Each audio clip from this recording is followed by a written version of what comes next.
नमस्कार बच्चों, कैसे हैं आप लोग। शब्द विचार यानी शब्दों पर विचार हम लोग कर चुके हैं। आइए आज वाक्यों पर विचार करें, यानी वाक्य विचार की तरफ हम बढ़ते हैं। वाक्य विचार क्या होता है? मनुष्य जो है अपने भावों या विचारों को किसी न किसी वाक्य में ही प्रकट करता है। वाक्य जो है सार्थक शब्दों के व्यवस्थित और क्रमबद्ध समूह से बनते हैं जो किसी भी विचार को पूर्ण रूपेण प्रकट कर पाए, यानी अर्थ प्रकट करने वाले सार्थक शब्दों के व्यवस्थित समूह को वाक्य कहते हैं। ठीक है, जैसे ओजस्वी कमरे में टीवी देख रहा है। अब अगर मैं इसको, ये जो है सेंस बना रहा है आपके लिए, ठीक है, पर अगर मैं इसको यूं लिखता, टीवी कमरे में ओजस्वी रहा है देख, या कमरा टीवी में ओजस्वी देख है रहा, तो व्यवस्थित नहीं है वो। ठीक है, सार्थक जरूर पर व्यवस्थित नहीं है। सबका अर्थ है परंतु एक साथ मिलकर वो कोई अर्थ नहीं बना रहे, यानी वो गलत वाक्य है। अमन तुम कहाँ जा रहे हो, रहे जा कहाँ तुम अमन, हो रहे जा कहाँ तुम अमन, मतलब इस तरह से जो है वो वाक्य गलत हो जाता है। ठीक है, तो अमन तुम कहाँ जा रहे हो ये एक सही वाक्य है, यानी कि अर्थ प्रकट भी हो रहे हैं, सार्थक शब्द भी हैं और व्यवस्थित भी हैं। तो सार्थक शब्द हो और व्यवस्थित हो तो वो एक वाक्य बनता है। एक वाक्य में साधारण रूप से कर्ता और क्रिया, इन दो चीज़ों का होना बहुत आवश्यक है। ठीक है, वाक्य के दो अंग होते हैं, उद्देश्य और विधेय। उद्देश्य क्या होता है? वाक्य में जिसके बारे में कुछ कहा जाए उसे उद्देश्य कहते हैं। जैसे राजा खाता है, पक्षी डाल पर बैठा है। अब इसमें राजा और पक्षी जो उद्देश्य है, क्योंकि इनकी बात हो रही है। विधेय क्या होता है? उद्देश्य के विषय में जो कुछ कहा जाए वो विधेय होता है। यानी राजा खाता है में, इसी सेंटेंस की अगर हम बात करें तो खाता है और पक्षी डाल पर बैठा है, तो राजा जो है उद्देश्य है, पक्षी जो है उद्देश्य है, तो कर क्या रहा है ये? तो राजा खा रहा है, खाता है, पक्षी जो है वो डाल पर बैठा है, ये दोनों जो है विधेय हो जाते हैं। ठीक है, अब उद्देश्य का विस्तार आप कैसे करेंगे? जब उद्देश्य के साथ उसकी विशेषता बताने वाले शब्द जुड़ जाते हैं तो शब्द उद्देश्य का विस्तार कहलाता है। जैसे लड़की नाच रही है। ठीक है, अब एक सुंदर, ये तो है सीधे लड़की यहाँ पे उद्देश्य हो गई, नाच रही है उसका हो गया, विधेय हो गया। परंतु एक सुंदर लड़की नाच रही है, यहाँ पे उद्देश्य जो है वो बढ़ गया है। ठीक है, तो ये उद्देश्य विस्तार हो गया है। उसी तरह विधेय का विस्तार, विधेय अकेला आता है तो कभी क्रिया विशेषण कर्म इनके साथ आता है। तो इस प्रकार जो शब्द क्रिया के कर्म या विशेषण होते हैं वो विधेय का विस्तार कहलाते हैं। जैसे मोर नाच रहा है, विधेय, इसमें मोर जो है उद्देश्य था, नाच रहा है विधेय था। पर मोर पंख फैलाकर नाच रहा है, इसमें विधेय का विस्तार हो गया है। ठीक है,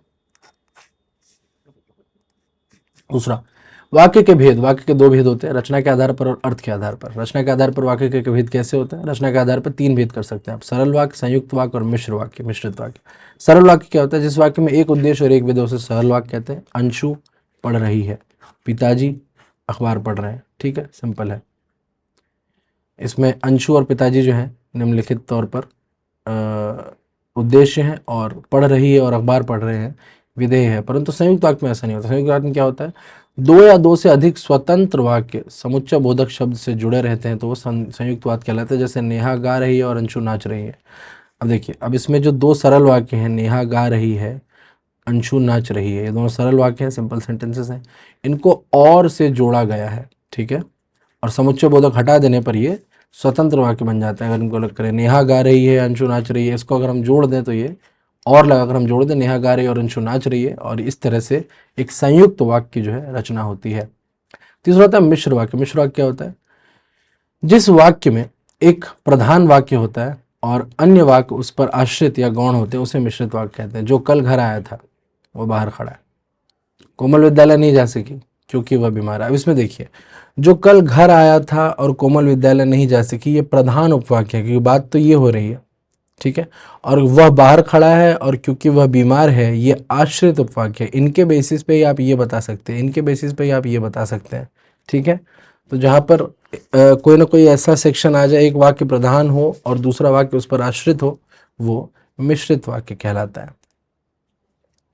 अब दूसरा, अर्थ के आधार पर। अर्थ के आधार पर भी वाक्य के भेद किए जाते हैं। वो 8 तरह से होते हैं: विधानवाचक, निषेधवाचक, इच्छावाचक, प्रश्नवाचक, आज्ञावाचक, संकेतवाचक, विस्मय सूचक और संदेहवाचक। कैसे? आगे बढ़िए। विधानवाचक, जिस वाक्य में किसी बात का होना या करना पाया जाए वह विधानवाचक कहलाता है। जैसे वह मेरा मित्र है होना, अंशु अपना कार्य करती है करना। ठीक है, ये विधानवाचक शब्द है। निषेधवाचक, जिस वाक्य में किसी काम के न होने का बोध हो वो निषेधात्मक या निषेधवाचक कहलाता है। जैसे उसने खाना नहीं खाया, ये नहीं जो है इससे आपने इसकी पहचान की। मुझे घर नहीं जाना, ठीक है, इस तरह से। प्रश्नवाचक, जिस वाक्य का प्रयोग प्रश्न पूछने के लिए किया जाए उसे प्रश्नवाचक वाक्य कहते हैं। जैसे आप कहाँ रहते हैं, ये कहाँ पे, तुम क्या पढ़ रहे हो, क्या, ठीक है। और प्रश्नवाचक जो भी वाक्य है उसके अंत में ये प्रश्न चिन्ह अवश्य आता है, ठीक है।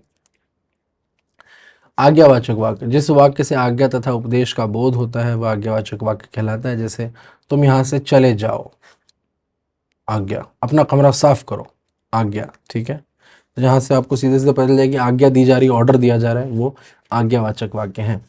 विस्मयादिवाचक वाक्य, जिस वाक्य के द्वारा शोक, हर्ष, आश्चर्य इत्यादि के भाव प्रकट होते हैं वह विस्मयादिवाचक वाक्य कहलाते हैं। जैसे वाह क्या दृश्य है, अरे ये क्या कर डाला, वाह हम जीत गए, ठीक है। तो इस तरह के जो शब्द हैं वो विस्मयादिवाचक वाक्य कहलाते हैं। और संदेहवाचक वाक्य, जिस वाक्य में किसी कार्य के होने के बारे में संदेह प्रकट किया जाए वह संदेहवादक संदेहवाचक वाक्य कहलाता है, ठीक है। जैसे वह शायद ये काम करे, वह जयपुर चला गया होगा, हो सकता है वह मुझसे मिलने आए, इस तरह के जो हैं शायद, होगा, हो सकता है, इस तरह के शब्द जो है संदेहवाचक वाक्य की आपको उपस्थिति बताते हैं। सातवां, इच्छावाचक वाक्य, जिस वाक्य से किसी की आशीर्वाद, कामना, इच्छा आदि का बोध हो उसे इच्छावाचक वाक्य कहते हैं। जैसे ईश्वर तुम्हें दीर्घायु बनाए, या फिर जुग जुग जियो ना, भगवान तुम्हें खुश रखे, इस तरह से इच्छावाचक वाक्य होते हैं।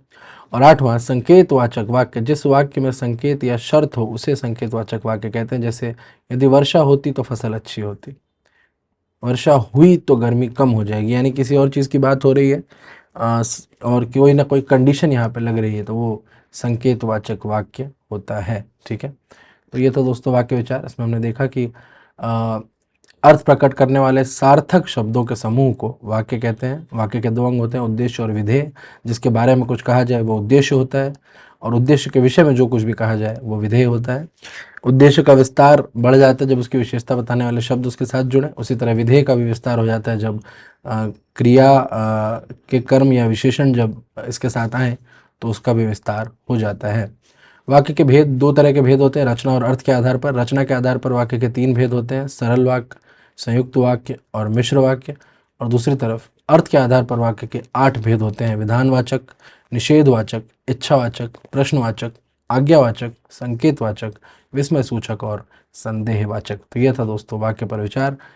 अगले पाठ में मिलते हैं, धन्यवाद।